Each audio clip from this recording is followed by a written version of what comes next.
Anything is possible, it started with a dream. Our passion made a difference and built a family. We've grown strong together, you know it's all because... Bonjour, bonjour et bienvenue pour cette nouvelle vidéo créative. Aujourd'hui on n'est pas en live, mais on va s'amuser tout autant avec le projet que je vous ai réservé. Alors avant de démarrer, je vais me présenter pour celles et ceux qui ne me connaissent pas encore. Je m'appelle Elodie et le petit nom que vous connaissez sur les réseaux sociaux, c'est Elostamp. Vous allez pouvoir me retrouver sur différentes plateformes. Vous avez ici mon adresse mail, mon numéro de téléphone pour me joindre si vous avez besoin. Et vous avez surtout l'adresse de mon blog où vous allez pouvoir retrouver l'essentiel des tutos que je vous propose avec les photos, les schémas, la liste du matériel que j'utilise, enfin tout ce dont vous avez besoin pour refaire les projets que je vous propose, donc en live les mercredis matins ou en vidéo quand je ne suis pas disponible pour faire le live.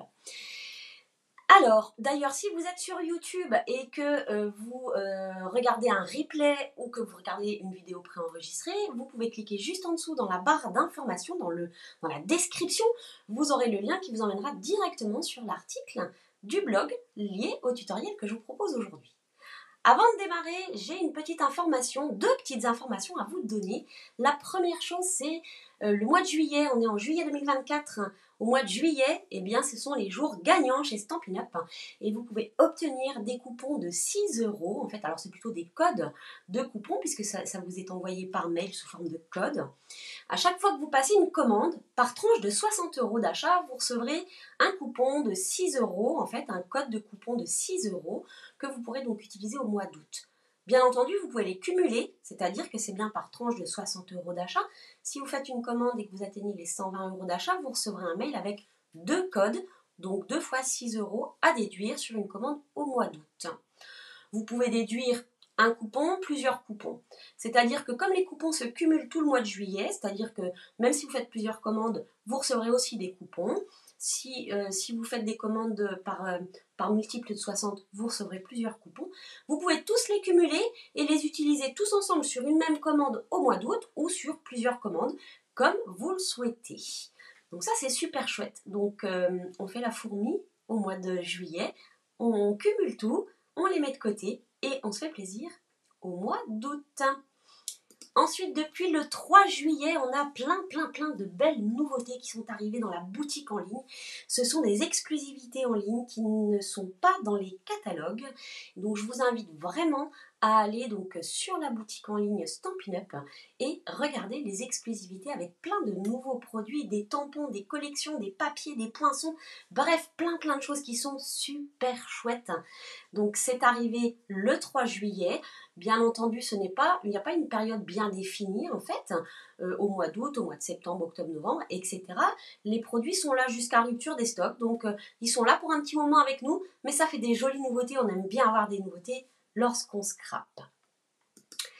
Alors aujourd'hui, je vais vous proposer une carte puzzle, j'ai envie de l'appeler comme ça, puisque vous allez voir qu'à l'ouverture, eh bien, il y a des choses qui vont s'assembler entre elles pour nous laisser voir un petit paysage.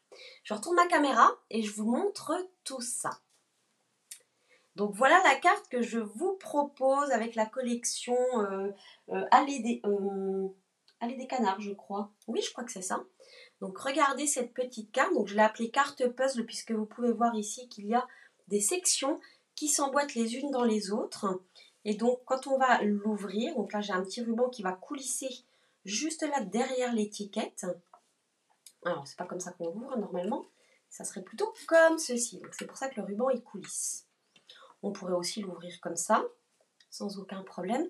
Et donc on voit bien ici les sections donc à droite et à gauche qui s'emboîtent parfaitement et donc on a un joli paysage. J'ai choisi cette collection de papier que j'adore avec des couleurs assez peps et assez fraîches et je vous propose donc de réaliser cette carte. Elle mesure 14 cm par 14 cm, donc elle est assez grande et vous voyez à l'intérieur on a suffisamment d'espace pour mettre un petit mot. Alors avec une feuille A4 normalement vous faites une carte avec en tout cas ici j'ai travaillé avec le grenouille guillerette.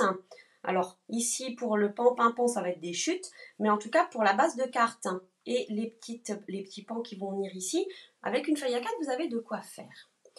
Vous aurez donc besoin d'un morceau. Donc moi j'ai pris du grenouille guillerette pour le vert clair, donc de 28 par 14 cm. Et 4 morceaux de 14 par 3,5 cm, donc que vous pouvez couper dans la bande sur le côté. Ensuite, j'ai pris du pan-pin-pan pour que ce soit bien coordonné. Et vous avez besoin de 4 morceaux de 13,4 par 3,2 cm. Ensuite, pour mon papier à motif du devant de la carte, donc j'ai pas tout à fait le même motif là sur le schéma que je vous montre, mais c'est pas forcément gênant. On aura besoin d'un morceau de 12,8 par 11,6, donc 12,8 en largeur, 11,6 en hauteur. Donc c'est un format paysage. Un autre morceau là qui sera carré de 13,5 par 13,5, ça c'est pour mettre à l'intérieur de notre carte, donc pour faire un joli matage. Et le papier blanc à l'intérieur de la carte pour marquer notre petit mot qui mesure 10,5 par 10,5. Alors, je vais donc travailler comme je vous l'ai dit avec les papiers à lait des canards et avec les tampons à lait des canards, les temps des canards, mais je vais utiliser que quelques petits tampons, vous allez voir. Donc, on va avoir ici notre morceau ici en grenouille guillerette, donc qui mesure 28 par 14 cm. Et on va faire des plis. Alors, je vous ai prévu les schémas pour les mettre pendant la vidéo, mais vous les retrouverez donc sur mon blog sans aucun problème. Donc, les premiers plis que nous allons faire, ils vont être à 3,5 et 7 cm de chaque côté. Donc, 3,5, 7, 21 et 24,5, ou 3,5 et 7, et on retourne la feuille et on fait 3,5 et 7 aussi, donc sur le grand côté des 28 cm. Donc, ici, on va faire donc 3,5, hop, et 7 cm. Donc là, j'ai un pli à 3,5, un pli à 7. Je fais la même chose de l'autre côté ici. 3,5 et 7 cm. Hop. On va mettre ça de côté. Pour les plis, eh bien, c'est pas compliqué. Donc, on va plier ici vers l'intérieur et celui-ci vers l'extérieur. Tout simplement comme ceci. Et on fait la même chose de l'autre côté.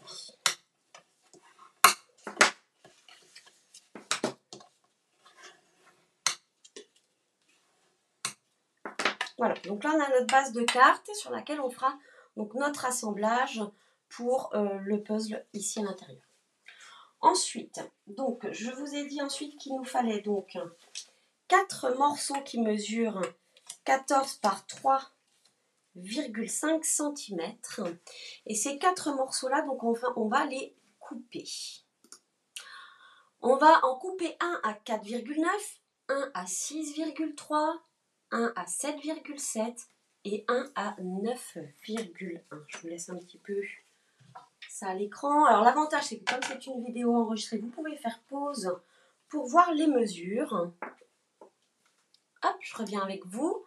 Donc un morceau qu'on va couper à 4,9. On va essayer de ne pas les mélanger et vous allez voir pourquoi après. Donc 4,9. Alors peut-être je vais me décaler un tout petit peu pour tout vous mettre à l'écran. Donc 4,9 ici comme ça. Le second, on va le couper donc à 6,3. On va le mettre ici comme ça. Le troisième à 7,7. Comme ceci. Et le quatrième à 9,1. Hop, voilà. Ensuite, on va prendre donc les morceaux qui sont en pan-pin-pan, qui sont légèrement plus petits, puisqu'on va les coller ici et on veut qu'il y ait un petit matage. Donc, on va couper cette fois-ci à 4,6, puisque ce sont des morceaux qui mesurent 13,4 par 3,2. Donc là, cette fois-ci, on va couper à 4,6, à 6, à 7,4 et à 8,8. Hop. Donc 4,6. Et normalement, si mes calculs sont bons, ici, voilà, on a notre petit matage. Donc celui-ci viendra là. Donc on va les assembler, on va les mettre entre eux pour ne pas se tromper. Le deuxième, on va le couper à 6 cm. Ça viendra ici comme ça. Le troisième à 7,4. Comme ceci. Et ensuite, le dernier à 8,8. Hop. On va laisser ça ici comme ça. On va regarder maintenant avec notre feuille. Donc moi j'ai choisi ce motif là.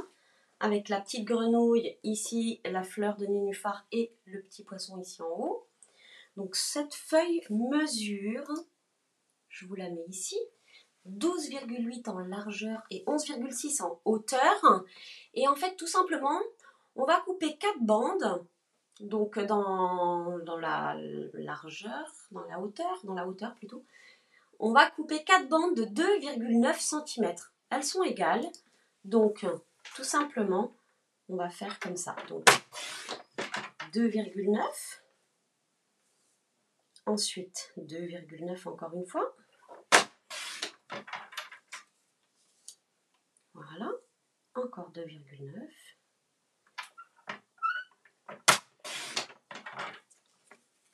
Et logiquement ici, ah oui, j'ai un tout petit peu trop. Donc je vais retourner pour couper le dessus et non pas le bas pour avoir la continuité dans mon motif quand même.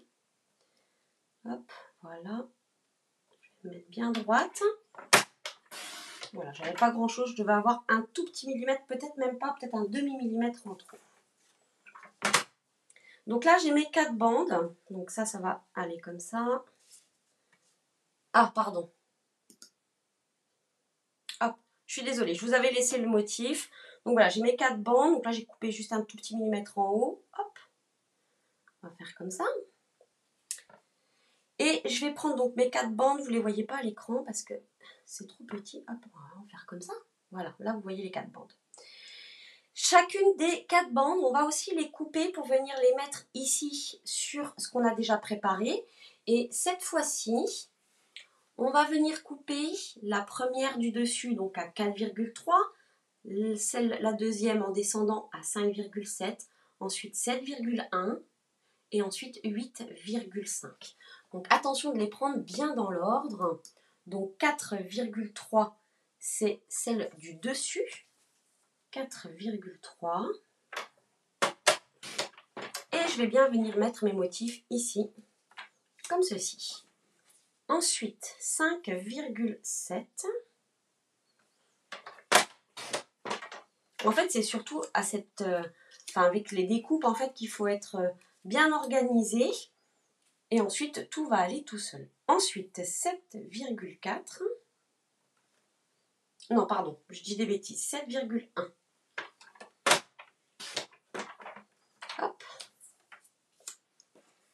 Et pour terminer, 8,5.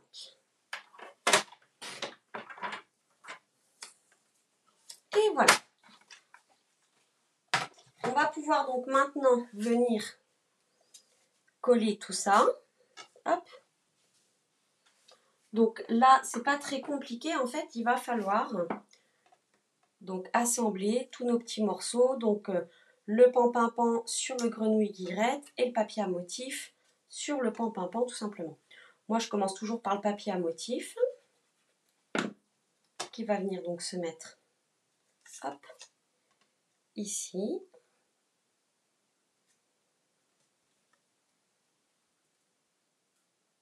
Voilà. Et ensuite le papier en pan-pimpant qui va venir se mettre là sur le grenouille guillerette. Donc on fait ça avec tous ces motifs là en essayant de garder l'ordre pour pouvoir les retrouver plus facilement par la suite. Anything is possible, it started with a dream. Our passion made a difference and built a family. We've grown strong together, you know it's all because everybody plays a part.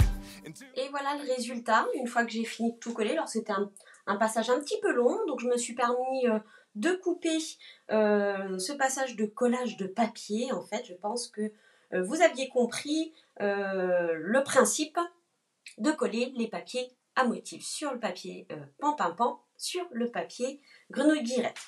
Comme je vous le disais tout à l'heure, l'idée c'est de bien s'organiser, de bien tout positionner pour pas se perdre dans les collages et quel papier va avec quel papier. On va mettre ça de côté. On va faire ici l'intérieur de notre carte. Donc ici j'ai choisi un papier à motif de 13,5 par 13,5 que je vais venir coller ici dans le fond. Oh, celui-là aussi aurait été très joli. Allez, c'est l'autre que j'ai choisi. Hop, on va rester sur notre première idée. Donc 13,5 par 13,5. On n'est pas obligé, on pourrait mettre un morceau blanc de 13,5 par 13,5, mais j'avais vraiment envie, voilà, d'apporter un petit quelque chose ici comme ceci. Donc là, je vais venir faire des tampons avec donc le lot l'étang des canards. Et ah ben, je les ai déjà sortis. Je vais tamponner, donc ce sont des tampons 2 étapes. On peut donc colorier les petits canards, la petite grenouille, etc. Et là, je vais faire les roseaux, donc avec le branchage et je sais pas comment ça s'appelle, les petits bouts des roseaux en fait, et que je vais faire donc en pêche précieuse. Alors, le feuillage, je vais le faire en grenouille guillerette. Alors, je vais passer un petit peu ici une petite cuillère parce que mon encreur est très très chargé. Voilà. Et je vais venir donc juste le mettre ici au bord, comme ceci.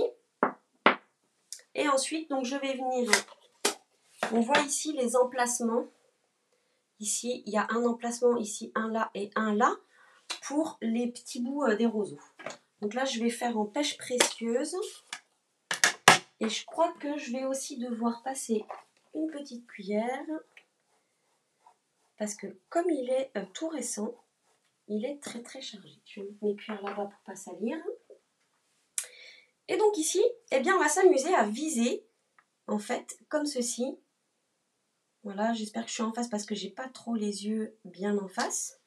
Non, c'est pas mal. Et là, on a donc un tampon en 2 étapes avec 2 couleurs. J'adore ça. J'adore les tampons 2 étapes, je trouve ça super bien. Il faut juste trouver donc les points et c'est l'avantage. C'est pour ça qu'ils sont transparents en fait. C'est pour pouvoir viser et savoir où est-ce qu'on se positionne très exactement. Alors, on va mettre tout ça de côté. Maintenant que j'ai fait ça, je vais pouvoir venir le coller. Alors, je vais le coller à peu près au milieu. Hein. On pourrait mesurer, mais bon, on va dire qu'on va y arriver. Voilà. Je ne vais pas mesurer. Je pense que c'est pas mal. On dira que c'est bien comme ça. En tout cas, l'illusion est plutôt pas trop mal. Alors, maintenant qu'on a fait ça, il va nous falloir faire donc notre petit montage. Ici, donc ça va venir se coller là. Et ça va venir se coller ici. Comme ça, donc tout en bord à bord. Comme ceci. Alors, ce que je vais faire, c'est que je vais prendre, donc on ne va pas se mélanger. Je vais déjà coller sur cette partie-là les 4 morceaux qu'il y a ici. Je vais commencer par le plus grand. Pourquoi? Parce que ici, j'ai une ligne plus grande et je vais pouvoir m'aligner correctement avec le bas de ma carte, ici, comme ça. Et ensuite, le reste va venir s'emboîter avec ça, enfin le bord ici et le bord ici de mon papier. Alors, je dois coller sur cette section-là. Donc là, en fait, moi, je ne m'embête pas. Je sais que tout va être collé. Donc, je mets de la colle partout. Voilà. Comme ça m'évite d'y revenir. Et je vais venir donc coller ça ici, comme ça. Je m'aligne parfaitement en bas. Et je m'aligne parfaitement ici aussi. J'appuie, c'est collé. Ensuite, je vais venir prendre le deuxième. Et je vais venir le mettre tout contre. En suivant la ligne ici aussi. Ensuite, je vais mettre le troisième. ça va plutôt pas trop mal. Et le dernier ici. Et voilà. Donc normalement, ici, il n'y a rien qui dépasse. Tout est plutôt bien. Et là, tout est bien aligné comme ça. Je vais appuyer un petit peu pour bien faire prendre la colle. Pour la deuxième partie, moi, ce que je préfère faire, c'est venir plier la carte ici et venir me mettre comme ça pour vérifier que tout est bien OK. Parce que là, je vois que j'ai un tout petit décalage, alors qu'il ne se verra pas une fois que la carte sera terminée. Mais si je me colle ici en bord à bord, c'est l'épaisseur des plis qui fait ça, eh bien, ça risque de ne pas aller ou de chevaucher ici. Donc, ce que je fais là, c'est que je vais mettre de la colle, comme tout à l'heure, partout sur cette section. Donc ça, c'est les petites astuces pour réussir la carte parfaitement. Et ensuite, je vais venir donc, je vais me mettre à l'envers, ça sera beaucoup plus facile. Hop. Et je vais venir donc l'emboîter parfaitement ici dans l'angle. Voilà. Je vérifie, en fait c'est surtout ça qui m'importe. Et là, le dessus aussi. Voilà. Et ensuite, je vais, donc je ne me trompe pas. La suite vient bien comme ça.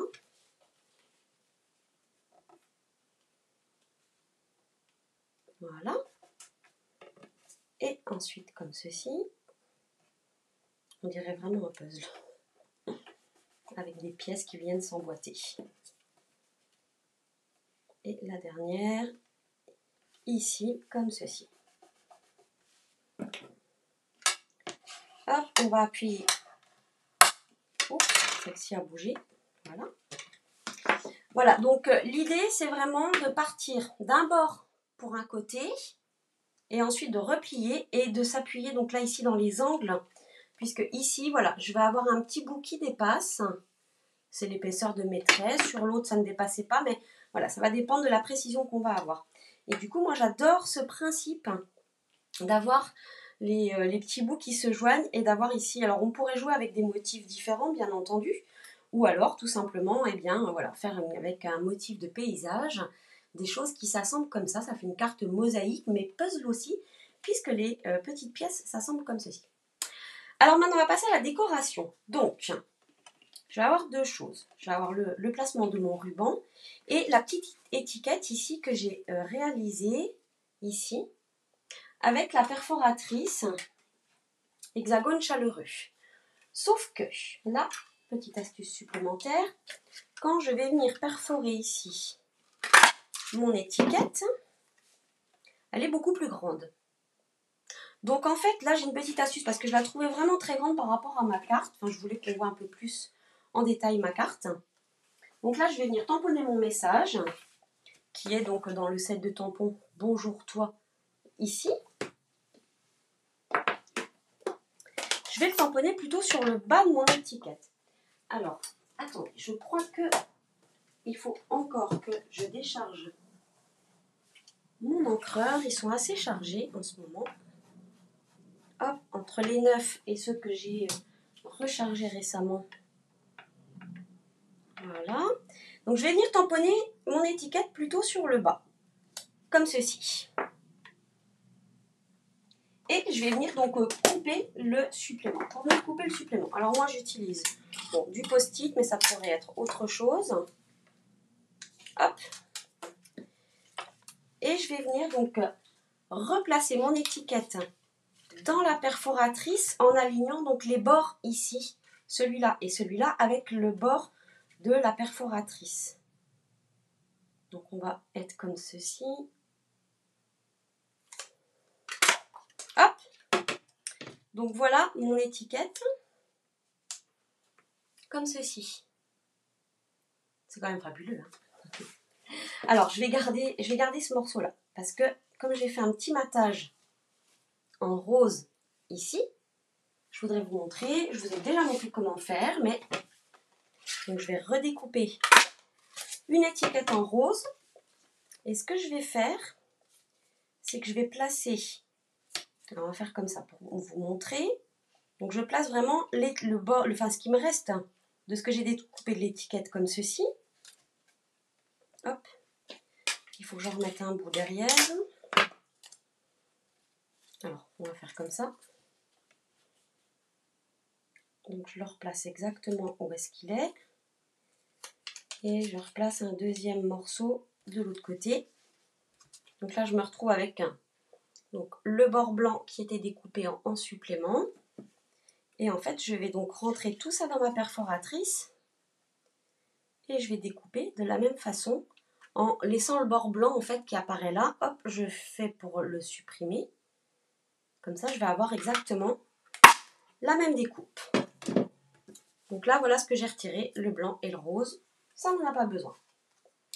Ici, donc, j'ai la même taille d'étiquette, à quelque chose près. Ah, c'est exactement pareil. Je vais juste prendre mon coupe-papier et je vais venir couper mon étiquette en deux. Comme ceci. Et en fait, je vais venir positionner un morceau de mon étiquette sur le haut, comme cela. Et l'autre morceau vers le bas, tout simplement. Alors on va enlever ça, c'est pas très joli. C'était le petit morceau de post-it. Alors là, moi je ne m'embête pas. Je mets un peu de colle, puisque je sais que c'est le haut là qui va dépasser. Je mets juste un peu de colle sur le bas ici. Voilà. Et ensuite je vais venir donc hop, ajuster mon étiquette comme ceci. Je ne veux pas que ça dépasse de trop, juste un tout petit peu pour avoir un joli petit matage rose. Donc voilà ce que ça donne, on pourrait la laisser comme ça. Mais je vais coller donc l'autre morceau à l'arrière.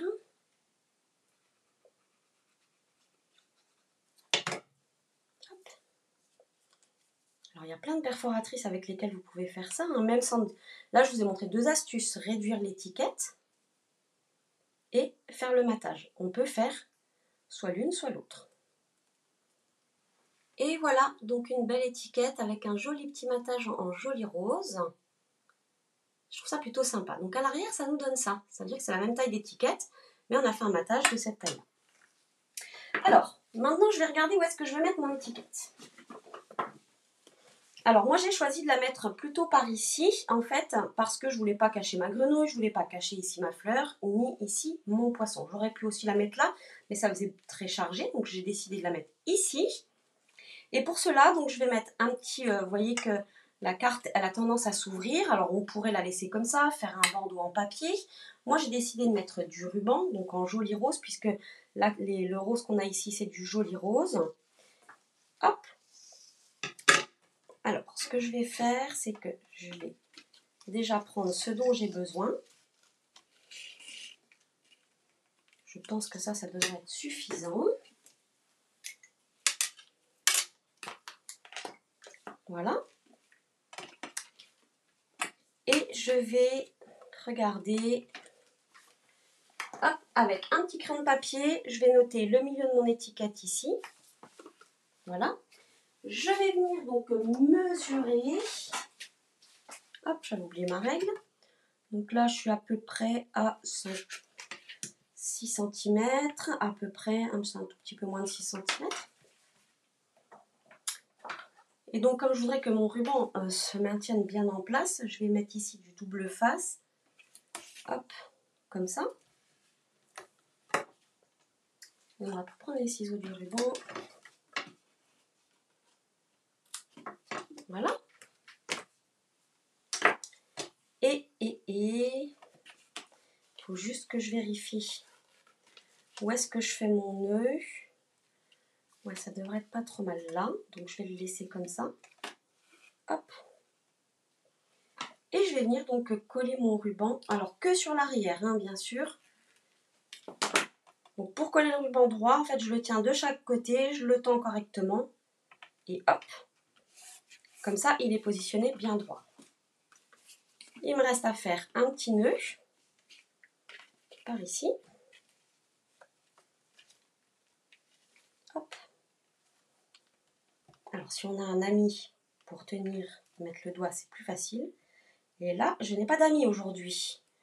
En tout cas, je n'ai pas mon fils qui, d'habitude, m'aide à faire ça. Donc ici on met pas, surtout pas de colle, enfin rien du tout. Pour faire tenir l'étiquette, en fait ce que je vais faire, c'est que je vais mettre une mousse double face en haut et en bas. Alors c'est des petites, je sais pas ce que j'ai fait de mes grandes, donc je vais en mettre 2 parce qu'elles sont toutes petites. Hop. Mais en fait ce que je ne veux pas, c'est qu'il y en ait sur le passage du ruban, puisque le ruban doit coulisser à l'intérieur. Donc ici ça va nous faire le ruban, enfin le passage pour le ruban, afin qu'il coulisse à l'ouverture de la carte sans que ça ne pose de soucis. Hop. Alors on va mettre ça comme ça. Voilà. Ici on peut réduire un petit peu le ruban là et un petit peu ici. On va terminer avec des petits pois autocollants achetés qui font partie de la collection et qui sont vraiment trop jolis. Je les adore. En plus, les couleurs sont super chouettes. Donc on voit qu'ils sont légèrement tachetés. Et là, je ne vais pas remettre du rose, je vais mettre plutôt du pêche précieuse. Donc les petits oranges, je vais en mettre un là. Hop, on va en mettre un ici. Et un autre petit par là. Et voilà notre jolie carte puzzle qui est donc réalisée. Je suis hors champ décidément. Donc voilà la jolie carte que je vous ai proposée. Donc ici à l'ouverture, on va bien avoir le ruban qui va coulisser. Là on le voit. Voilà. Et ici. Et donc voilà l'intérieur de notre carte avec donc les 4 parties ici qui s'assemblent parfaitement. Donc, j'espère que ça vous a plu. J'essaie de vous reprendre Ah, voilà. J'espère que ça vous a plu, que vous vous serez amusé aussi avec ce tutoriel. N'hésitez pas à me montrer vos photos. Vous pouvez partager sur les réseaux sociaux avec le hashtag HelloStamp. Si vous voulez retrouver les schémas avec toutes les dimensions, parce qu'il y a pas mal de coupes avec des dimensions différentes, il vous suffit d'aller dans la description de cette vidéo et vous aurez donc accès sur mon blog avec tous les schémas et toutes les dimensions, des plis, des coupes de ce dont vous avez besoin. Vous aurez aussi donc le replay, bien sûr, enfin c'est pas un live donc c'est pas un replay, c'est une vidéo bien sûr. Vous aurez aussi accès à la liste du matériel que j'ai utilisé si vous avez envie de vous faire plaisir. Si vous passez commande sur ma boutique en ligne, n'oubliez pas le code hôtesse du mois de juillet.